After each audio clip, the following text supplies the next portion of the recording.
Baik, pada hari Sabat ini kembali pekabarannya berupa pelajaran. Judul pekabaran kita adalah Allah, Elohim, Allah, Theos, dan God. Salah satu isu yang masih mewabah di kalangan gereja-gereja Kristen adalah tentang pelarangan kata Allah dan penggunaan nama-nama kudus. Meskipun ini bukanlah hal yang baru, karena sejak zaman para pionir kita, kelompok seperti ini sudah ada. Pada awalnya saya kurang melihat pentingnya membahas akan hal ini karena tujuannya cenderung kepada siapa yang benar, siapa yang salah. Ya. Kalau kita membawa pekabaran demikian, boleh saja, tapi akhirnya harus ada, ujungnya harus ada, yaitu keselamatan. Contohnya kita sudah pelajari tentang Trinitas dengan non-Trinitas. Kita sudah tahu mana yang benar, mana yang salah. Kenapa kita perlu ketahui? Karena ada hubungannya dengan keselamatan. Tapi kalau hanya belajar benar salah tapi tidak ada ujungnya dengan keselamatan, tidak ada guna. Ya. Nanti kita akhirnya debat kusir dan di beberapa tempat terjadi perkelahian gara-gara ini. Jadi setelah acara ibadah berkelahi karena yang satu setuju, yang satu tidak setuju. Nah, sebagai pembukaan, oh, it's the same. It is the same word. In fact, it's not only the same word. It all comes from the word al, which means powerful. And therefore, there are many names for God in the Quran. You'll find not only Allah, but you'll find Ilah. I'll explain the difference in a moment. You'll find Rahman, let's say in Surah 19, just like in Tanakh. But it's the same Semitic language, but it's so close that, for instance, let's take the name Ilah, okay, which means God in Arabic and in the Quran. That word, it operates exactly like in the Ten Commandments. You shall have no other gods on my face. So that word Elohim in that context of Exodus 20 means a false god. And Ilah can mean a false god, like saying La ilaha illallah. There is no God, meaning false god, but Allah, the true God. So we use the same name, the same shoresh, the same root, which could mean the true God or a false God. So, of course, it's the same God. And I just say it. Would you care to mention anything? Yeah, when I did before, I'll do now also. Allah is taken from the name from Elikah. Elikah, which is, we use that word all the time. We have the same God as the Arabs. We believe in the same God, one God. So it's a paradox. See, the Christians believe in the Trinity, whatever that's supposed to mean, but it's a part of it is their God, who's the JC we call him, but that's not our belief at all. We're not allowed to believe in anything like that, and we're in better terms with the Christians generally than with the Arabs, generally speaking. But we have in common, we believe in the same God. But Allah means God, Elokat, that we say, and they believe in the one God who created the world. Klip yang pertama adalah seorang rabi dari Yahudi yang bernama Tovia Singer. Dia punya channel cukup banyak yang ikuti. Dia menjelaskan bahwa kata Allah itu adalah artinya God atau Elohim dalam bahasa Ibrani. Dan itu Allah yang sama yang disembah oleh orang Ibrani. Itu sebabnya kata Allah dalam Alkitab ada beberapa, dalam Al-Quran ada beberapa, salah satunya adalah Ilah. Dan untuk menyatakan bahwa dia adalah Allah yang bukan Ilah, sebab Ilah itu bisa buat Allah yang benar, bisa buat Allah yang salah atau berhala. Untuk membedakan, maka akan ditambahkan kata Al, ya, yang mana artinya maha besar atau sang, ya, sang ilah, membedakan dari yang lain, dan itu sebabnya kalimatnya serupa dengan yang di dalam Alkitab, bahwa kalau kita baca dalam Ulangan 4 ayat 35, engkau diberi melihatnya untuk mengetahui bahwa Tuhanlah Allah, tidak ada yang lain kecuali Dia. Kalau dalam bahasa Arab apa? La ilah, la i Allah, ya. Nah, mau dinyatakan kepada kita bahwa ada ilah yang berbeda dari yang lain dan disebut Allah. Itulah yang klip pertama mau nyatakan. Jadi dia bilang sama sebenarnya. Nah, klip 2 menyatakan bahwa kata Allah itu padanannya di dalam bahasa Ibrani adalah Aleha. Kita akan lihat nantinya, ada yang bilang Aleha, ada yang bilang Aleha, atau Allah, atau Elah. Ya. Ini adalah pembukaan. Pembukaan dari apa yang orang Yahudi yakini, khususnya yang ortodoks, yang mana mempercayai adanya satu Allah. Bukan 3 Allah, tapi 1. Nah, tantangannya kalau saudara perhatikan, kalau di dalam channel-channel YouTube, ada orang yang membahas tentang apakah boleh menggunakan kata Allah atau tidak, itu umumnya para pendeta atau kaum teolog dari Trinitas. Ya. Jadi mereka punya pandangan dengan yang non-Trinitas tentunya sudah berbeda. Ya. Dan mereka berusaha menyampaikan bahwa jangan menggunakan kata Allah sebab ada penggunaan kata Allah yang dibuat oleh penerjemah beragama Muslim. Ya, nanti kita akan lihat. Jadi mereka lihat kepada suatu fokus yang mana adalah dirinya atau kelompoknya atau negaranya, yaitu negara Indonesia ini. Tidak dilihat dari sisi yang lain. Jadi apa yang saudara-saudara kita kaum Trinitas nyatakan tentang pelarangan itu, ataupun kalaupun mereka bukan Trinitas, umumnya hanya melihat dari sisi pandang mereka dan mengacu kepada budaya atau apa yang terjadi di negaranya. Dia tidak lihat apa yang terjadi di negara lain dan apa budaya di sana. Ya. Sebab baik orang Yahudi dan orang Arab adalah keturunan Abraham. Itu perlu kita ingat satu hal. Mereka adalah keturunan Abraham. Dan Abraham mengajarkan hal yang sama kepada Ishak dan Ismail. Ya. Kalau terjadi perubahan di masa-masa mendatang, keturunannya mungkin yang tidak tahu keberapa, itu urusan lain. Tapi Abraham mengajarkan hal yang sama kepada keturunannya. Sayangnya orang Yahudi tidak percaya kepada Yesus sebagai anak Allah. Sementara orang Arab atau yang beragama Muslim tidak percaya Allah punya anak atau beranak. Itu tidak mereka terima itu. Ini tantangannya. Tapi keduanya percaya kepada satu Allah, yaitu Allah Bapa. Ya. Karenanya tidak heran menjadi masalah, karena yang mengevaluasi dengan yang dievaluasi beda konteks. Ya. Mereka campur yang namanya apel dengan jeruk. Apel mau evaluasi jeruk. Yang apel harus jadi jeruk dulu, harus mengerti, oh begini rupanya pola pandang mereka, oh begini cara mereka. Ya. Tapi ini tidak, yang terjadi mereka sudah berbeda, tapi berusaha memperbaiki, dan bahkan tidak jarang memaksakan. Ya. Memaksakan. Jadi mereka harus masuk ke dalam kacamata Yahudi dan Arab untuk dapat memberikan tanggapan. Oleh sebab itu mari kita pelajari, dan karena waktu hanya 2 poin. Yang pertama adalah apakah kita boleh menggunakan kata Allah atau tidak, dan kata Yahweh. Karena ini 2 yang sering. Ada juga nanti Yesua Hamasyah dan sebagainya. Akan tercantum juga di sini mengenai Elohim. Ya. Kita akan lihat penggunaannya dan apa maksudnya. Dalam dunia bahasa ada yang disebut dengan bahasa Semit. Ya. Bahasa Semit itu yang paling terkenal ada 7. Yaitu Arabik, Hebrew atau Ibrani, kemudian Amharik, Tigria, Tigre, Aramaik, dan Maltis. Ya. Dari bahasa-bahasa Semit ini yang umumnya kita ketahui adalah Arab, Ibrani, dan Aram. Ya, yang ditandai warna merah.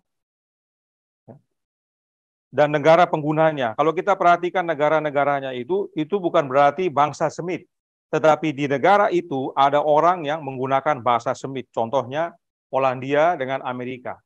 Kita ingat pada zaman Hitler, orang Yahudi banyak di Polandia. Artinya di negara itu ada orang-orang pengguna bahasa Ibrani, bahasa Semit. Demikian juga di Amerika. Sekarang di Amerika banyak sekali orang Yahudi.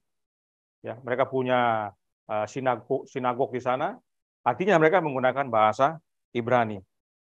Jadi penggunanya cukup banyak, ya, Arab, Hebrew dengan Aramaik. Dari fakta ini dan masih banyak penjelasan lainnya, dengan jelas dinyatakan bahwa bahasa Arab, bahasa Ibrani, dan bahasa Aram adalah satu rumpun, yaitu rumpun Semit atau Semitic language. Ya. Artinya banyak kata-kata yang dilafalkan serupa, sebab alfabetnya sama, hanya penulisannya berbeda sedikit. Ya. Jadi alfabetnya nanti kita lihat sama, hanya cara mengucapkannya agak beda-beda, tapi mirip, tapi cara penulisannya memang agak sedikit berbeda. Nah, berikut kata Allah dalam bahasa Arab, Ibrani, dan Aram. Yang sebelah kiri adalah bahasa Arab, yang di tengah adalah bahasa Ibrani, dan yang di kanan adalah bahasa Aram. Nah, perlu informasi sedikit, yang bahasa Ibrani khususnya, yang di atas itu adalah penulisan kata Allah yang benar dalam bahasa Ibrani, yang mana dibaca Elah atau Eloh. Tetapi yang di bawah itu adalah yang salah. Ya. Khususnya yang sebelah kanan, karena yang sebelah kanan itu dengan 2 garis di bawah, ya, yang mereka punya istilah adalah vowel, itu menjadikan kata tersebut menjadi kutuk, gantinya Allah. Ya, jadi ini perlu diketahui karena banyak orang yang berusaha mengevaluasi dengan menggunakan kata-kata Ibrani yang di bagian bawah. Yang di bawah itu salah, karena yang di bawah kanan itu artinya kutuk. Tidak mungkin Allah kita adalah Allah yang kutuk. Jadi Allah dalam bahasa Ibrani adalah yang di atas, yang dibaca Elah atau Eloh. Ya. Inilah kata Allah dalam bahasa Arab, Ibrani, dan Aram. Dan dalam bahasa Alkitab dalam bahasa Ibrani disebut Tanakh. Alkitab dalam bahasa Aram disebut Targum. Dan Alkitab dalam bahasa Yunani disebut Septuaginta. Kenapa itu terjadi? Karena ada orang-orang yang tersebar, bahkan banyak, karena masa perbudakan, banyak orang Yahudi ini yang akhirnya tersebar kemana-mana, sehingga perlu diterjemahkan. Ada yang ke bahasa Aram, dan nanti kemudian pada waktu bangsa Yunani menguasai dunia ini, akhirnya diterjemahkan ke bahasa Yunani. Ya, ya, ini dia. Dalam bahasa kitab Ibrani Tanakh, kitab bahasa Aram Targum, dan bahasa Yunani adalah Septuaginta. Dan perhatikan, kitab Yunani itu diterjemahkan antara tahun 285 sampai 247. Kalau dia punya perhitungan mundur, artinya ini sebelum Masehi. Kalau sesudah Masehi, dia perhitungannya maju. Ini mundur. Jadi artinya, pada waktu Yesus lahir di dunia ini, sudah ada 3 kitab, yaitu Tanakh, Targum, dengan Septuaginta. Berikut kata Allah dalam bahasa Ibrani, Aram, dan Yunani. Ya. Dalam bahasa Ibrani, seringkali disebut Yahweh Elohim. Tetapi bangsa Yahudi, oleh karena 4 kata ini mereka sebut 4 kata kudus, ya, atau istilahnya orang teologi adalah tetragrammaton, mereka tidak sebut. Mereka sebut apa? Adonai. Jadi begitu melihat kata Yahweh atau Yod He Wav He ini, yang 4 huruf ini, mereka tidak sebut kata itu, tapi mereka sebut Adonai. Adonai juga artinya Tuhan. Jadi mereka akan sebut Adonai Elohim. Nah, dalam bahasa Aram, kata Tuhan Allah adalah Maria Allaha. Ya, mirip-mirip bagian belakangnya dengan kata Allah. Dan dalam bahasa Yunani, khususnya dalam Septuaginta, disebut Kurios Theos. Ya. Jadi inilah bahasa-bahasa di zaman itu yang menyatakan Tuhan Allah. Nah, kalau kita gabung dengan zaman sekarang, dalam bahasa Ibrani, Adonai Elohim, dalam bahasa Aram, Maria Allaha, Yunani, Kurios Theos, Inggris, Lord God. Indonesia, Tuhan Allah, Arab, Rab Allah. Ya. Dan perlu kita ketahui bahwa dalam bahasa Yunani juga, Kurios Theos itu adalah sebutan bagi sesembahan mereka, yang mana adalah berhala. Tapi itulah yang diketahui dan digunakan untuk menyatakan sesembahan yang dikenal oleh umat Tuhan, dan nanti dikasih tambahan atau kalimat yang mana menyatakan itu berbeda dengan ilah-ilah lain atau Allah-Allah lain. Ya. Contohnya satu-satunya Allah yang benar. Itu untuk membedakan. Ya. Nah, kalau kita ikuti pembahasan dalam YouTube, ada beberapa yang memberikan pernyataan bahwa Alkitab bahasa Indonesia menggunakan kata Allah karena pengaruh penerjemah Muslim yang bernama Munshi Abdullah bin Abdul Qadir. Beberapa tahun ditunjukkan bahwa gara-gara beliau ini, maka kata Allah masuk dalam Alkitab bahasa Indonesia. Ini adalah satu pandangan dari satu sisi. Oleh karena itu kita perlu lihat sisi yang lain. Apakah itu benar atau tidak? Nah, di zaman sekarang ini, terutama mungkin orang-orang muda sudah lebih familiar. Saya baru akhir-akhir ini menggunakan dan mencobanya, yaitu program-program artificial intelligence, ya. Yang salah satu terkenal adalah ChatGPT. Saya baru tahu bahwa kalau ChatGPT itu begitu kita ketik, begitu muncul jawabannya, lebih bagus di-save kalau memang mau pakai. Karena kalau kita ketik pertanyaan yang sama, jawabannya bisa berbeda sesudah itu. Berubah lagi dia. Karena dia akan melihat semua yang ada di dunia maya. Jawaban-jawaban yang berhubungan dengan pertanyaan kita. Jadi, pada waktu saya ketik di ChatGPT, penggunaan kata Allah sebelum Islam, dikatakan begini. Kata Allah adalah istilah Arab untuk Allah dan telah digunakan oleh orang-orang berbahasa Arab selama berabad-abad jauh sebelum munculnya Islam. Jadi kita perlu tahu ini fakta-fakta ini, meskipun memang dinyatakan di dalam dunia maya, tapi ini merupakan suatu informasi dan kalau kita selidiki juga sejarahnya nanti kita akan lihat memang betul, ya, bahwa sudah ada sebelum Islam. Jadi dengan menyatakan gara-gara Abdul Qadir tersebut masuk kata Allah dalam Alkitab bahasa Indonesia tidak berbasis. Ya. Kemudian dalam kekristenan kata Allah digunakan oleh beberapa komunitas Kristen khususnya di daerah berbahasa Arab. Kata Allah digunakan untuk menyebut Allah. Ini karena Allah adalah kata Arab untuk Allah dan banyak orang Kristen Arab telah menggunakan istilah ini untuk Tuhan selama berabad-abad.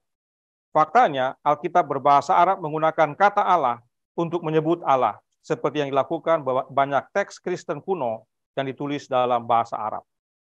Ya.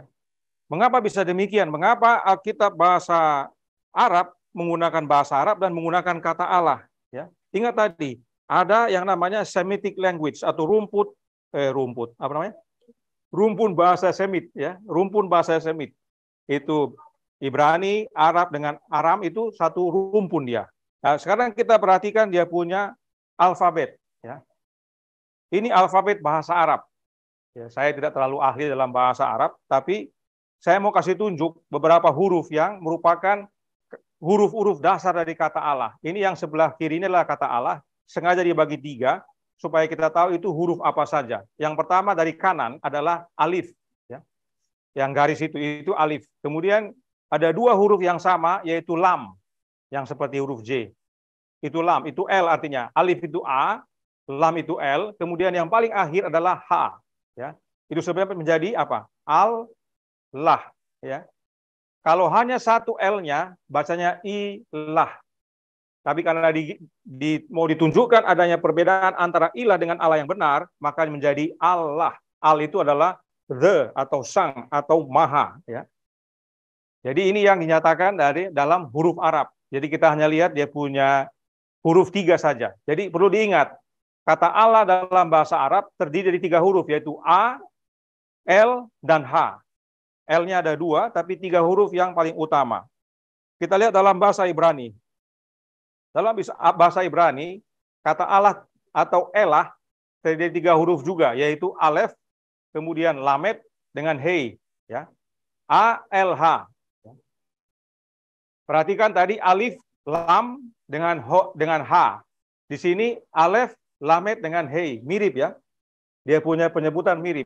Hanya cara menuliskannya tidak serupa. Ya. Ini adalah bahasa Ibrani untuk Allah atau yang disebut dengan Elah. Bagaimana dengan Aram? Ini bahasa Aram. Dia punya huruf pertama juga disebut dengan alaf. Ya. Kalau tadi alif, alef, kalau mereka alaf. Lalu lamat dan Hei. Serupa cara penyebutannya, mirip-mirip ya. Sama seperti orang Indonesia dengan orang Filipina mungkin ya. Kalau yang pernah sekolah di Filipina, ada kata-kata yang mirip, yang serupa ya. Dan kata Allah dalam bahasa Arab juga terdiri dari 3 huruf, A, L, H ya. A, L, H. Jadi, pada mulanya kata Allah digunakan sebagai sebutan bagi Dia yang Maha Kuasa yang manusia sembah. Tetapi bagi umat Islam, kata Allah pada akhirnya bukan jadi sebutan, tapi jadi nama. Ini yang menjadi tantangan. Ya. Tadinya sebutan bagi yang disembah, tapi umat Islam pada akhirnya menjadikan kata Allah sebagai nama. Disinilah mulai terjadi perbedaan. Satu kata yang sama punya makna yang berbeda. Contohnya di Indonesia, kalau kita bilang pajak, artinya apa itu? Kalau pajak. Pajak artinya kita ada harta yang dialihkan sesuai undang-undang dari pribadi atau badan kepada pemerintah untuk menopang anggaran belanja pemerintah. Tapi kalau di Medan, pajak itu artinya pasar. Nah, ini dia. Ya. Satu kata yang sama tapi artinya berbeda. Itulah yang terjadi sebagaimana waktu berjalan dan bergulir. Ya. Nah, mengapa kita penting sekali mengetahui alfabetnya ketiga bahasa ini yang dalam rumpun Semit ini? Mari kita lihat Kejadian 1 ayat 1. Supaya kita tahu bahwa apa yang terjadi itu bukan sekedar susupan daripada Munshi Abdullah bin Abdul Qadir. Ya. Bukan dia punya susupan itu. Ya. Kita jangan langsung menyalahkan seseorang. Kasihan dia sudah tidak ada, kita salahkan dia. Kita pelajari dulu apa yang terjadi supaya kita mengerti apa yang terjadi. Kejadian 1 ayat 1 berkata, pada mulanya Allah, yaitu Elohim, menciptakan langit dan bumi. Nah, kata Elohim dalam bahasa Ibrani, demikian penulisannya. Masih ingat apa yang paling kanan? Alif atau Alef, ya, dalam bahasa Ibrani, Alef, dalam bahasa Arab, Alif, dalam bahasa Aram, Alaf. Ya. Yang kanan itu adalah Alif, yang kedua, Lamed, ya, L. Yang ketiga, H. Nah, jadi 1, 2, 3 itu adalah akar kata dari Allah yang mana tergabung dalam Elohim. Nah, huruf yang terakhir itu adalah huruf Mem atau M. Makanya menjadi Elohim. Ya. Nah, supaya lebih jelas, nah ini dia. Ini 3 huruf yang pertama ini adalah yang tadi, yang merupakan kata Allah yang mana disebut dengan Elah. Ya. Elah atau Eloh, itulah yang seringkali mereka sebutkan. Jadi 3 kata dari Elohim itu adalah berhubungan dengan kata Allah atau Elah atau Eloh. Jadi kata dasar daripada Elohim adalah Allah itu sendiri. Ya. Jadi 3 huruf pertama itu sudah menyatakan suatu kata yang digunakan sekarang, yaitu Allah tadi. Eloh itulah bentuk tunggal, Elohim bentuk jamak. Ya. Tapi yang jamak bukan oknumnya, tapi keagungannya. Kita ulang sedikit dalam Brown Driver Briggs Hebrew and English Lexicon. Ya. Kalau dia dalam bentuk tunggal, itu kepada penguasa, hakim, yang ilahi, malaikat, dan dewa. Itu kalau bentuk tunggal. Tapi kalau dia bentuk jamak, ya, dia berlaku sebagai untuk dewa-dewi, seperti dewa, lalu pekerjaan atau milik khusus Allah, dan Allah yang benar. Jadi kata Elohim kalau bentuk tunggal, yang sebelah kiri, bentuk jamak yang sebelah kanan. Itu sesuai dengan Brown Driver Briggs Hebrew and English Lexicon. Jadi kalau dibilang Elohim itu jamak, bukan oknumnya, tapi keagungannya. Dan itu adalah ditujukan kepada Allah yang benar. Nah, sebagai contoh yang sudah pernah kita pelajari adalah Musa. Keluaran 7 ayat 1 berkata, berfirmanlah Tuhan kepada Musa, lihat, aku mengangkat engkau sebagai Allah. Kata Allah di sini diterjemahkan dari kata Elohim. Jadi secara tidak langsung Allah berkata kepada Musa, engkau sebagai Elohim bagi Firaun dan Harun, abangmu akan menjadi nabimu. Nah, kalau Elohim itu menurut kaum Trinitas adalah makna adanya banyak oknum, maka kalau disebutkan banyak oknum berarti ada banyak siapa? Banyak Musa. Padahal tidak banyak Musa hanya satu. Jadi pada waktu Allah menyatakan kepada Musa, engkau akan kubuat menjadi Elohim bagi Firaun, yang dimaksudkan bukan banyaknya Musa, tapi keagungannya. Dia menjadi hebat, dia dikenal jadi hebat. Itu sebabnya kalau kita baca Keluaran 11 ayat 3, dikatakan, lalu Tuhan membuat orang Mesir bermurah hati terhadap bangsa itu. Lagi pula Musa adalah seorang yang sangat terpandang di tanah Mesir, di mata pegawai-pegawai Firaun dan di mata rakyat. Inilah makna Tuhan membuat Musa Elohim. Ya. Keagungan kemuliaannya itu besar. Ya.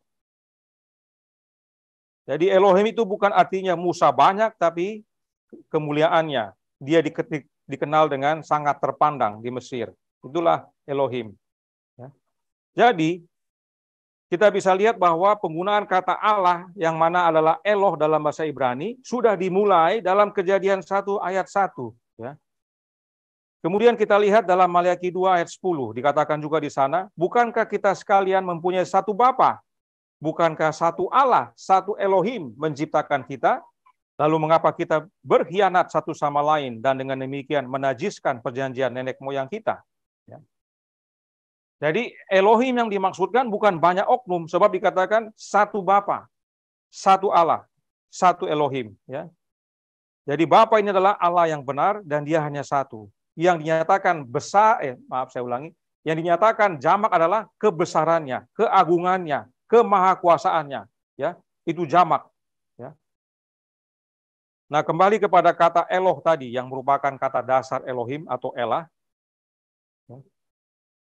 Dari fakta ini terbukti penggunaan kata Allah sudah ada sejak dahulu dan bahkan sudah dicatat dalam buku pertama dalam Alkitab. Kata Eloh dalam Ibrani atau Allah dalam Arab dan Allaha dalam Aram adalah sama. Ya, jadi Eloh, Elah, lalu Allah dan Allaha. Karena huruf dasarnya sama, yaitu dari A, L, dan H. Ya. Ingat itu ALH. Dan bila mana kita pelajari dari bahasa aslinya, akar kata dan alfabetnya, kata Allah bagi orang Arab, Ibrani, dan Aram adalah kata yang sama. Dan dalam Ibrani, padanannya adalah Elohim.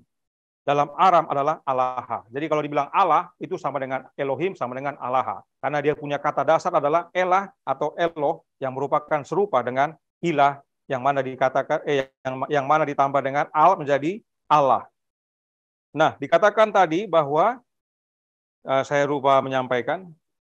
Jadi saudaraku dalam Tuhan, Alkitab Perjanjian Lama itu tidak semuanya ditulis dalam bahasa Ibrani. Ada sebagian kecil dalam bahasa Aram, ya. Dan kalau kita lihat, inilah kitab-kitabnya. Dalam bahasa Aram adalah Daniel 2 ayat 4 sampai Daniel 7 ayat 28. Itu kalau kita lihat di Concordance, itu dalam bahasa Aram. Atau seringkali mereka sebut Kaldi. Kemudian Esra 4 ayat 8 sampai Esra 6 ayat 18. Kemudian Esra 7 ayat 12 sampai 26. Dalam semua kitab-kitab ini ada 84 kali kata ALH itu digunakan. Ya. Yaitu Elah atau Allah atau Ilah. Tapi paling banyak adalah Elah kalau kita lihat. Nah, sebagai contoh adalah Daniel 2 ayat 18. Daniel 2 ayat 18, kalau kita masuk ke Concordance, kata God, yaitu yang diterjemahkan dari H426, tapi kalau bisa lihat, itu tulisannya apa? Elah. Ya, tertulis ya Elah, E-L-A-H-H, atau lalu di bawahnya ada Kaldi. Ya, di situ bisa lihat juga. Ya, itu berhubungan dengan 433, itu berhubungan dengan bahasa Ibrani. Jadi kata yang digunakan dari ayat itu adalah Elah, yang mana merupakan dari bahasa Aram, yang serupa dengan kata Elah atau Elo dalam bahasa Ibrani. Kemudian perlu kita ketahui juga bahwa dalam Daniel 2 ayat 47, pada waktu Raja Nebukadnezar memuji Allahnya Daniel, kata God dalam huruf besar dengan kata Gods dalam huruf kecil diterjemahkan dari kata Elah yang sama. Ya. Itu sebabnya bagi mereka yang seringkali menggunakan kata Elohim, ya, yang mana berasal dari kata Elah atau Eloh tersebut, harus hati-hati karena kata Elah dengan Elohim itu keduanya digunakan untuk Allah yang benar dan Allah yang tidak benar. Ya. Dua-dua menggunakan itu. Sebagai contoh ini, kata God dalam huruf besar dengan Gods itu dari kata Elah yang sama. Ya. Oleh karena itu ingat yang kita sudah pelajari dalam buku Rut. Rut 1 ayat 15 sampai 16 berkata, telah pulang iparmu kepada bangsanya dan kepada para allahnya, yaitu Elohim. Pulanglah mengikuti iparmu itu. Tetapi kata Rut, janganlah desak aku meninggalkan engkau dan pulang dengan tiada mengikuti engkau. Sebab kemana engkau pergi, ke situ jugalah aku pergi. Dan di mana engkau bermalam, di situ jugalah aku bermalam. Bangsamulah bangsaku dan Allahmulah atau Elohim, Allahku, Elohim. Jadi semua kata yang bertuliskan Allah diterjemahkan dari kata Elohim. Elohim digunakan bagi Allah yang benar, Elohim digunakan bagi berhala. Yang menentukan adalah konteksnya atau kalimatnya, atau ada sebutan lain yang membedakan seperti satu-satunya Allah yang benar. Ya. Itu sebabnya bila mana kita ikuti pekabaran sebelumnya, ada seorang dosen teologi dari Andrews University yang berkata, mohon maaf, kata Elohim bukan untuk Trinitas. Ya. Dia tidak setuju kata Elohim digunakan sebagai dasar Trinitas. Sebab Elohim digunakan bagi Allah yang benar dan bagi Allah yang salah atau berhala atau ilah. Ya. Jadi kembali penentunya adalah konteksnya atau kalimatnya. Penggunaan kata Elohim tidak menjamin saudara menghormati Allah yang benar. Kalau saudara mempunyai pemahaman yang salah dengan konteks yang salah atau kalimat yang salah, maka saudara jangan-jangan menyembah ilah, ya. Bukan Allah yang benar. Jadi dalam Ibrani ada El, Elo, Eloah, Elohim. Dalam Aram, Ela, Allah, Allaha. Dalam Arab, Il, Ilah, Allah. Ya, sebagai informasi, oleh karena saudara-saudara kita itu rasa risih dengan kata il, ya, karena il itu bagi mereka dari Arab, dari Muslim, mereka gantinya Immanuel jadi Immanuel. Nah, diganti Yah, karena Yah mereka anggap dari Yahweh. Ya. Jadi yang berbau il diganti Yah, Ismail, Ismayah. Nah, karena rasa risih dengan il. Padahal tidak ada salahnya, tidak ada masalah. Karena itu semua datang dari rumpun yang sama dan mempunyai makna yang sama. El, Elah, il itu sama maknanya. Ya. Ini semua berasal dari akar kata atau huruf-huruf A, L, H. Ya, yang tadi kita sudah perhatikan. Ya. Nah, perhatikan yang Nebukadnezar katakan berikut ini dalam Daniel 2:47 tadi. Berkatalah Raja kepada Daniel, sesungguhnya lah Allahmu itu Allah yang mengatasi segala Allah dan yang berkuasa atas segala raja dan yang menyingkapkan rahasia-rahasia, sebab engkau telah dapat menyingkapkan rahasia itu. Nah, kata Allah dalam ayat ini entah huruf besar atau huruf kecil, sebagaimana tadi kita sudah lihat diterjemahkan dari kata Aram Elah. Ayat ini ditulis dalam bahasa Aram dan bukan Ibrani. Dan kata Elah itu adalah padanan dari kata ilah dalam bahasa Arab dan Eloh dalam bahasa Ibrani. Dan Allah yang benar itu adalah Allah yang mengatasi segala Allah. Inilah yang membedakan Allah yang benar dengan ilah yang lain. Kalaupun diterjemahkan dari kata yang sama, tapi kalimat Nebukadnezar memberikan penentu mana Allah yang benar. Karena Allahnya Daniel katanya Allah yang mengatasi segala Allah. Ya, di Allah atau di ilah, ya. Kemudian kita lihat dalam Esra 5 ayat 1. Esra 5 ayat 1 dikatakan, tetapi Nabi Hagai dan Zakaria bin Ido, kedua nabi itu bernubuat terhadap orang-orang Yahudi yang tinggal di Yehuda dan di Yerusalem dalam nama Allah. Dalam ini kalimat diterjemahkan dari bahasa Aram, di situ menggunakan Elah. Jadi dalam nama Allah Israel atau Elah Israel yang menyertai mereka. Jadi dari sini saudaraku dalam Tuhan bisa kita lihat bukti-bukti dalam Alkitab bahwa unsur dasar dari kata Allah yaitu ALH, Alif, Lamed, He dalam bahasa Ibrani sudah ada sejak Kejadian 1 ayat 1. Jadi kata Allah atau Elah atau Elohim dalam bahasa resmi Alkitab sudah ada sejak buku Kejadian pasal 1. Itu bukan hasil susupan dari seorang Muslim di Indonesia ini pada waktu menerjemahkan Alkitab. Bukan. Ya. Jadi dalam Alkitab bahasa Arab, saudara akan temukan dalam Kejadian 1 ayat 1 kata Allah, sebab kata Allah sama dengan Elohim, sama dengan Elah, sama dengan Allah. Ya. Kemudian dalam buku Markus, ayat yang sering kita dengar dan baca, 15 ayat 34. Dan pada jam 3 bersululah Yesus dengan suara nyaring, Eloi, Eloi, lama sabachthani, yang berarti, Allahku, Allahku, mengapa engkau meninggalkan aku? Yesus bicara bahasa apa ini? Ini bahasa Aram. Yesus berbicara bahasa Aram. Tapi beberapa orang tidak mengerti sehingga mereka bilang, oh dia lagi panggil Elia. Kenapa demikian? Karena orang-orang Galilea, orang-orang berbahasa Aram. Tetapi orang-orang yang bukan dari Galilea tidak mengerti apa yang Yesus bilang. Yang mengerti adalah orang-orang Galilea. Dan murid-murid Yesus adalah orang-orang Galilea. Itu sebabnya pada waktu si Petrus digoda sama pembantu atau orang-orang di halaman rumahnya Imam besar itu, apa namanya? Ditanya, ya. Ditanya, bukankah engkau sama-sama dia, sama Yesus itu, ya kan? Sebab bahasamu, bahasa orang Galilea, kamu sama-sama dengan mereka. Jadi bahasanya orang mengenal, ini orang-orang Galilea, karena mereka menggunakan bahasa Aram. Yesus pada waktu mati dan menyerahkan nyawanya, dia berseru kepada Bapa dalam bahasa Aram. Ya. Perhatikan, Yesus anak Allah tidak berkata, Yahweh, Yahweh, lama sabachthani. Tidak demikian. Atau Yahweh, Yahweh, mengapa engkau meninggalkan aku? Tidak demikian. Ya. Yesus tidak pernah dalam Alkitab memanggil Bapaknya dengan namanya. Semua dia bilang Bapa atau Allah. Ya. Tidak ada dia panggil Bapaknya dengan nama Bapa itu sendiri. Sebab Yesus tinggal di Timur Tengah, yang mana budaya Timur. Kita umumnya tidak menyebut nama orang tua kita. Ya. Menyebut nama orang tua itu tidak hormat. Ya. Kita orang Timur biasanya hormat kepada orang tua, nama tidak kita sebut. Ya. Nanti kita akan lihat apa yang mereka gunakan. Jadi Yesus pada saat itu tidak menyebut nama Bapaknya, tetapi menyebut Allah. Bapaknya adalah Allahnya Yesus.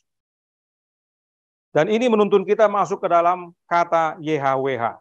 Tapi sebelum kita masuk dalam YHWH, kita baca Kisah Para Rasul pasal 2 yang terjadi, yang dimana terjadi hari Pentakosta.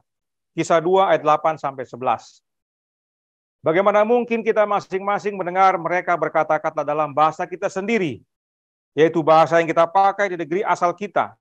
Kita orang Partia, Media, Elam, Mesopotamia, Yudea, Kapadokia, Pontus dan Asia, Frigia, Pamfilia, Mesir, Libya, Kirene, Roma, baik orang Yahudi maupun penganut agama Yahudi, orang Kreta dan orang Arab. Kita mendengar mereka berkata-kata dalam bahasa kita sendiri tentang perbuatan-perbuatan besar yang dilakukan Allah. Jadi pada hari Pentakosta, jemaat mula-mula, para murid, berkhotbah mengabarkan tentang perbuatan besar yang Allah lakukan bukan dalam bahasa Ibrani. Ya. Tapi mereka menggunakan bahasa yang dimengerti oleh orang-orang itu. Dan kalau kita lihat pada bagian akhir, khususnya ayat 11, dikatakan orang Kreta dan orang Arab. Berarti kalau dibilang mendengar berkata-kata dalam bahasa mereka sendiri, orang Arab mendengar para murid bicara bahasa apa? Bahasa Arab. Bahasa Arab untuk Allah yang disembah atau dia yang disembah apa? Allah. Allah. Ya. Mereka tidak mendengar para murid bilang Yahweh, Elohim, ya, tidak Adonai, tidak sebut. Mereka mendengar dalam bahasanya sendiri. Jadi sejak buku Kejadian, kata Allah sudah digunakan. Demikian juga pada waktu jemaat mula-mula mengabarkan kebenaran. Bangsa yang hadir mendengar menurut kata-kata yang mereka dengar sendiri. Kalau orang Roma, apa yang mereka dengar? Kan bahasa Roma, bahasa apa waktu itu? Latin. Ya. Apa yang mereka dengar? Dios atau Deo. Ya. Kalau orang Yunani hadir, apa yang mereka dengar? Theos. Ya. Jadi sesuai bahasanya mereka dengar, oh ini murid-murid bicara sesuai bahasanya. Sebab jangan lupa Allah kita maha besar, maha kuasa. Ya. Dia tidak terbatas kepada satu bahasa saja. Dia bisa untuk banyak bahasa. Sekarang kita lihat secara ringkas mengenai YHWH ini. Nah, sesuai dari penjelasan Artificial Intelligence, dikatakan, nama YHWH adalah kata Ibrani 4 huruf yang mewakili nama Allah dalam Alkitab Ibrani Perjanjian Lama. Dalam bahasa Ibrani, kata ini ditulis sebagai itu ya, Yod-He, Wav-He. Ada Waw-He, ada Wav-He. Itu tergantung siapa yang mengajar. Pengucapan nama YHWH dianggap terlalu sakral untuk diucapkan dengan lantang. Dan seiring berjalannya waktu, pengucapan yang benar pun hilang. Kalau saudara ikuti beberapa penjelasan di YouTube, ada seorang rabi menjelaskan demikian. Kita sudah tidak tahu apa yang yang digunakan pada waktu menyebut YHWH itu. Sudah tidak tahu. Karena bangsa Yahudi pada waktu melihat 4 huruf itu, mereka tidak baca. Mereka bilang apa? Adonai. Jadi mereka tidak ingat lagi apa yang seharusnya digunakan untuk membaca itu dari awalnya. Ya. Ketika Alkitab Ibrani diterjemahkan ke dalam bahasa lain, termasuk Yunani dan Latin, nama itu biasanya diterjemahkan sebagai Tuhan dalam huruf besar atau Allah dalam huruf besar semua. Jadi sudah tidak tahu mereka cara menyebut yang benar. Ini hati-hati kita. Karena seringkali orang merasa saya tahu menyebut cara yang benar. Ya. Kemudian selanjutnya, pengucapan modern Yahweh, ya, jadi YHWH itu jadi Yahweh, didasarkan pada rekonstruksi ilmiah dari pengucapan Ibrani asli. Rekonstruksi ini didasarkan pada beberapa faktor, termasuk vokalisasi nama dalam teks Yahudi awal dan perbandingan kata Ibrani dengan kata-kata serupa dalam bahasa Semit lainnya. Artinya, pengucapan Yahweh ini bukan sejak awal. Nanti setelah tidak tahu lagi mau disebut apa, secara ilmiah mereka coba rekonstruksi. Oh, kalau dari sini, dari beberapa contoh-contoh ini, oh sesudah ini ada H, ada A, ada H, ada ini, ada ini. Oh, jadi bacanya Yahweh. Itulah yang dilakukan. Ya. Jadi kalau mau selidiki, ada di internet juga. Ya. Bahwa kata Yahweh itu bukan dari awal, tapi merupakan hasil rekonstruksi. Mereka coba-coba isi. Karena kalau YHWH mau dibacakan bingung. Bagaimana baca huruf mati semua. Harus ada penghubungnya. Itulah yang mereka bikin rekonstruksi. Oh, ini ada H, ini ada E. Jadi Yahweh. Ya.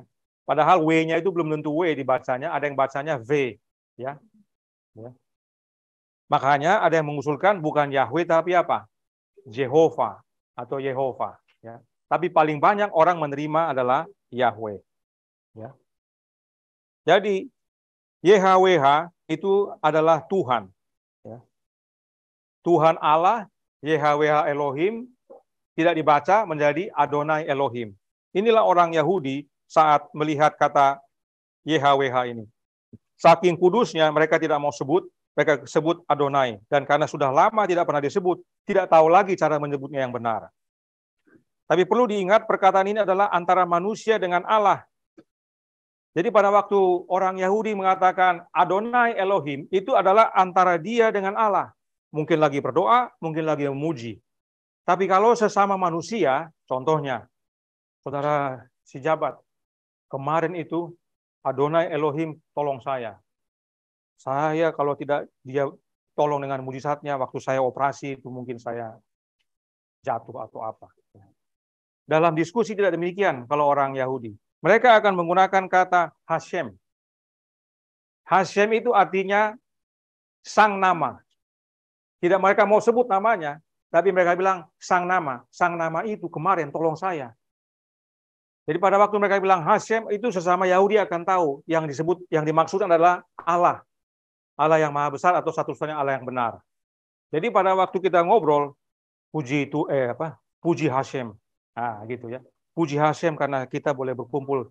Kita bukan bilang puji Hanonai, puji Elohim, bukan demikian. Itu adalah antara kita dengan Allah menyampaikan itu. Tapi dengan sesama Hashem.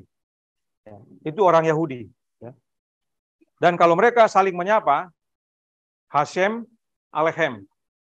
Nanti yang balas, Alehem, Hashem. Sama seperti Assalamualaikum, Waalaikumsalam. Itu kalau kita menyapa. Itu maknanya adalah damai sejahtera bagimu.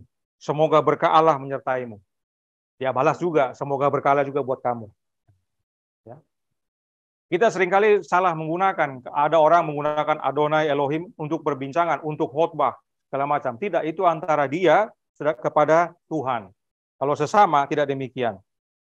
Jadi tidak pernah orang Yahudi mengucapkan nama Allah, yaitu Yahweh atau Yod-He-Vav-He, tidak pernah.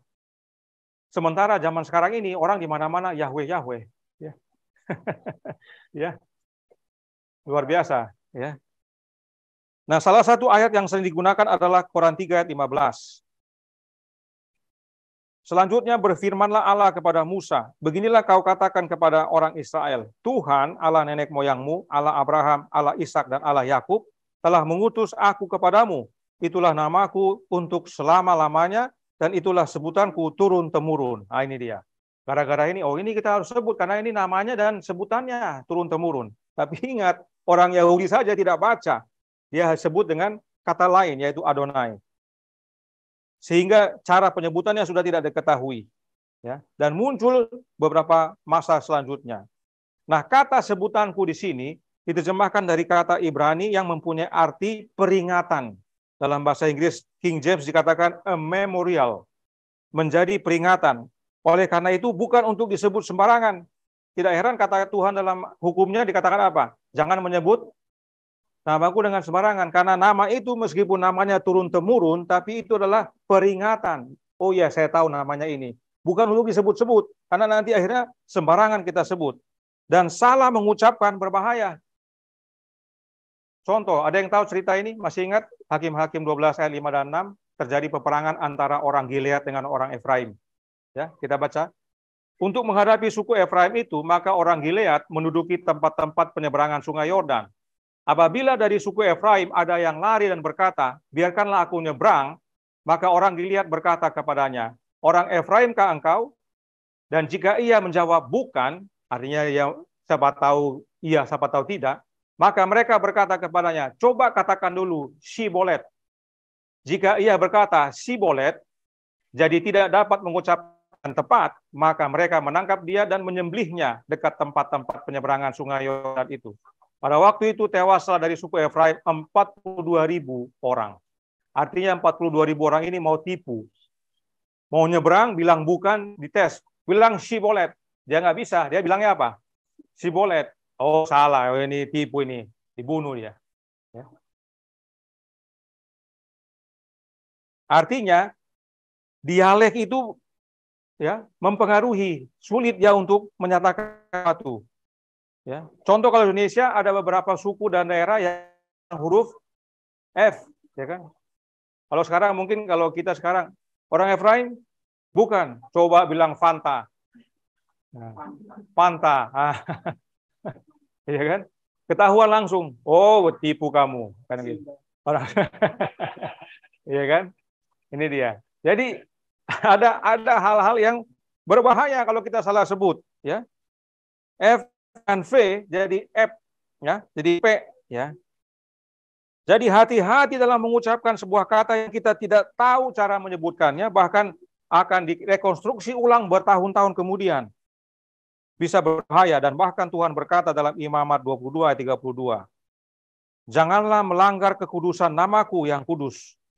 Aku dikuduskan di tengah-tengah orang Israel, sebab akulah Tuhan yang menguduskan kamu. Ya, nama Tuhan itu kudus. Kemudian dalam buku Hakim-Hakim, pasal 13 ayat 18, Manoah berbicara kepada malaikat Tuhan. Tetapi jawab malaikat Tuhan itu kepadanya, mengapa engkau juga menanyakan namaku?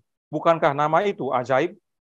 Dalam bahasa Inggris, seeing it is secret, artinya si Manoah bertanya, tolong kasih tahu namamu. Kan sudah dikasih tahu dulu. Zaman Musa kan sudah dikasih tahu. Turun-temurun. Tapi dia tanya, ya, karena sepertinya rahasia. Kasih tahu dong, karena sepertinya rahasia. Karena malaikat Tuhan yang diutus adalah Yesus Kristus itu sendiri, yang mana adalah di mana dia hadir sama dengan Bapa hadir, di mana dia berfirman sama dengan Bapa berfirman. Ya. Jadi kita perlu hati-hati dalam mengucapkan nama Allah. Ya. Bangsa Israel saja tidak demikian, bahkan tanya lagi dia, tolong dong sebut namamu.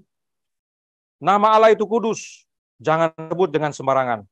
Itu sebabnya Roh Nubuat berkata dalam Counsel for the Church halaman 252 paragraf 1. Penghormatan harus ditunjukkan juga untuk nama Allah. Nama itu tidak boleh diucapkan dengan ringan atau tanpa berpikir. Bahkan dalam doa, pengulangan yang sering atau tidak perlu harus dihindari. Namanya kudus dan dahsyat. Mazmur 111 ayat 9. Malaikat saat mereka berbicara menutup wajah mereka. Kita pun yang telah jatuh dan berdosa harus dengan rasa hormat mengucapkannya. Malaikat saja menutup wajah menyebut nama siapa? Nama Allah. Kita menjadikan itu obrolan sehari-hari. Salah satu yang dilupakan oleh saudara-saudara kita yang hobi menyebutkan nama-nama Allah ini adalah mereka lupa bahwa nama Allah adalah karakternya. Dan dengan karakter yang senang menyalahkan, maka mereka menajiskan nama Allah. Saya prihatin karena seringkali orang-orang ini memaksakan orang lain untuk mengikuti apa yang mereka yakini, bahwa jangan menggunakan nama Allah, menggunakan nama-nama kudus. Ya, Jadi saudara sekalian kalau mau menggunakan itu silakan, tapi jangan paksa orang lain untuk terima itu, apalagi yang sudah mengerti mana yang benar. Jadi kalau sudah paksa, sudah menyalahkan, itu namanya sudah menajiskan nama Allah. Kita sudah lihat fakta dan bukti bahwa kata Allah itu tidak masalah, sebab itu adalah kata dalam Alkitab yang mana merupakan kata dari rumpun Semit. Arab, Ibrani dengan Aram sama, ya, tidak perlu kita khawatir. Dan bahkan nama Allah jangan kita sebut sembarangan, sebab kudus Dia, malaikat saja menutup wajah mereka saat menyatakan nama Allah. Dan nama Allah itu adalah karakternya. Mari kita baca Yehezkiel 43 ayat 8. Ya. Yehezkiel 43 ayat 8 berkata, juga tidak dengan meletakkan ambang pintu mereka dekat ambang pintuku, atau mendirikan tiang-tiang pintu mereka dekat tiang-tiang pintuku, sehingga hanya dinding yang memisahkan aku dari mereka. Mereka menajiskan namaku yang kudus dengan perbuatan-perbuatan mereka yang keji. Maka dari itu aku menghabiskan mereka dalam amarahku. Bangsa Israel membuat perbuatan keji. Apa itu? Menyembah berhala. Ya. Mereka menyembah berhala, menyembah ilah-ilah. Jadi pada waktu mereka menajiskan nama Tuhan, bukan dengan cara menyebutkannya dengan salah saja, bukan dengan cara menyebutkannya ulang-ulang atau sembarangan, tetapi dengan perbuatan. Dengan perbuatan kita bisa menajiskan nama Allah. Karena nama Allah itu adalah karakternya. Jadi tidak ada guna kita menyebut nama-nama Allah yang berbahasa Ibrani, yang kita rasa kudus, sementara karakter kita belum selaras dengan nama itu. Ya kan? Kita senang dengan Yahweh, kita senang dengan Elohim, Adonai, dan sebagainya, tapi karakter kita belum selaras dengan kata-kata yang kita sampaikan. Jangan sampai perbuatan kita malah menajiskan nama-nama itu, ya. Dan kita salah sebut, ya. Tidak sesuai dengan penyebutan yang sebenarnya. Ingat, salah sebut bisa binasa. Orang Efraim disembelih 42.000 karena salah sebut, karena diuji kamu betul-betul orang Efraim atau tidak, padahal bukan, ya. Jadi cara menyebutnya saja kita tidak tahu mana yang benar, apalagi hidup kita tidak selaras dengan karakternya. Inilah dasar mengapa pekabaran ini akhirnya kami ingin kabarkan. Sebab menyebut nama Allah itu bukan dengan bahasa aslinya. Pemilik bahasa aslinya saja tidak berani sebut nama Allah. Mereka menyebut nama Allah dengan menerima karakternya. Tapi betapa sering kita menajiskan nama Allah dengan perbuatan keji kita. Kita banyak mempunyai berhala dalam hidup ini. Masing-masing dengan berhalanya. Silakan cek dalam hati masing-masing. Dengan kita punya berhala, kita menajiskan nama Allah. Jadi saat Yesus berkata dalam Yohanes 17 ayat 26, dan aku telah memberitahukan namamu kepada mereka, dan aku akan memberitahukannya, supaya kasih yang engkau berikan kepadaku ada di dalam mereka, dan aku di dalam mereka. Yesus bukan berjalan keliling-keliling di Israel menyebutkan Yahweh. Nama Allah belum tahu? Yahweh. Sudah tahu nama Allah? Yahweh. Ingat ya, Yahweh. Yahweh. Kamu udah tahu? Yahweh ya? Yesus tidak begitu. Dia bukan pergi keluar kasih ajar. YHWH bacanya ini ya. Jangan lupa, ingat itu turun-temurun. Bukan begitu. Ya. Yang Yesus nyatakan adalah karakter Bapaknya. Itu sebabnya Roh Nubuat berkata dalam Signs of the Times, Juni 27 tahun 1895, paragraf 6. Yesus berkata, aku telah memberitahukan namamu kepada mereka, dan aku akan memberitahukannya. Dia telah menyatakan karakter Bapa kepada dunia. Sebab nama adalah karakter. Dan kalau kita baca dalam Keluaran 34 ya, ayat 5-7, disitulah Bapa menyatakan karakternya. Ya, penyayang dan pengasih, panjang sabar, yang mengampuni, dan sebagainya. Jadi, saudaraku dalam Tuhan, melarang menggunakan kata Allah adalah salah. Bahkan menyalahkan orang yang menggunakan kata Allah adalah salah juga. Menyalahkan adalah perbuatan tidak baik dan karenanya menajiskan nama Allah. Nama Allah kudus dan tidak boleh disebutkan dengan sembarangan. Cara menyebut nama Allah yang benar adalah seperti Yesus, yaitu dengan menyatakan karakter Bapa kepada dunia. Tidak perlu kita sebut-sebut, hidupkan, maka itulah nama yang benar. Dan bila mana karakter Bapa jadi bagian kita, itulah keselamatan. Kiranya melalui pekabaran singkat, pelajaran singkat ini, masih banyak mau dipelajari, tetapi ini sudah cukup untuk mengingatkan kepada kita. Yang terutama adalah kita mengenal Allah yang benar, kita mengenal anaknya, dan menerima karakternya. Itulah penyebutan nama yang benar. Tuhan memberkati. Saya bawa dalam nama Yesus. Amin. Mari kita bertelut dan berdoa. Bapa kami yang di sorga, Allah pencipta langit dan bumi, laut dan segala isinya, Allah yang maha besar, satu-satunya Allah yang benar, yang kami sembah selalu melalui anak-Mu yang tunggal, Yesus Kristus. Pada sahabat siang yang indah ini kami bersyukur, boleh berkumpul berbakti di tempat-tempat yang berbeda, tapi boleh dihubungkan melalui jaringan media. Kami berterima kasih atas kesempatan yang indah, boleh menikmati pelajaran, nasihat firman Tuhan, dan bahkan pada siang hari ini kami diberikan pelajaran khusus tentang penggunaan nama Allah dan juga menggunakan kata Allah. Hal ini sudah terjadi lama, tapi masih terus berlangsung sampai sekarang dan bahkan menjadi pemecah, menjadi problema dalam jemaat-Mu, dalam kelompok, dalam umat-umat-Mu. Oleh karenanya meskipun kami terbatas dalam pengetahuan, terbatas dalam informasi, tapi apa yang tersedia, baik dari Alkitab maupun ilmu pengetahuan, sudah banyak memberikan kami pertolongan. Dan oleh karenanya, biarlah melalui pengalaman siang hari ini, pekabaran ini boleh menjadi himbauan bagi umat-umat Tuhan. Bukan karena menyebut nama Allah dalam bahasa Ibrani, itulah yang benar. Bukan karena menyebutnya dengan cara yang benar menurut mereka. Tetapi oleh karena kehidupan karakter Kristus yang merupakan karakter Bapa juga menjadi bagian kami. Itulah nama yang Yesus serukan pada waktu di dunia ini. Karenanya tolong kami ya Bapa, karuniakan kepada masing-masing kami roh anak-Mu. Sebab hanya oleh kehadiran roh Kristus dalam hati ini, karakter-Mu boleh menjadi bagian kami. Dan bila mana hidup kami diubahkan menjadi serupa dengan Engkau dalam karakter, itulah jaminan keselamatan. Mulai dari anak-anak sampai orang dewasa, biarlah kami setiap saat berdoa untuk memohon akan kuasa daripada-Mu. Kami bersyukur atas segala pimpinan Tuhan, kehendak-Mu yang jadi. Ampun kami akan dosa dan salah, karena kami berdoa hanya dalam nama anak Allah yang tunggal, Yesus Kristus, yang adalah Tuhan dan Juru Selamat kami. Amin.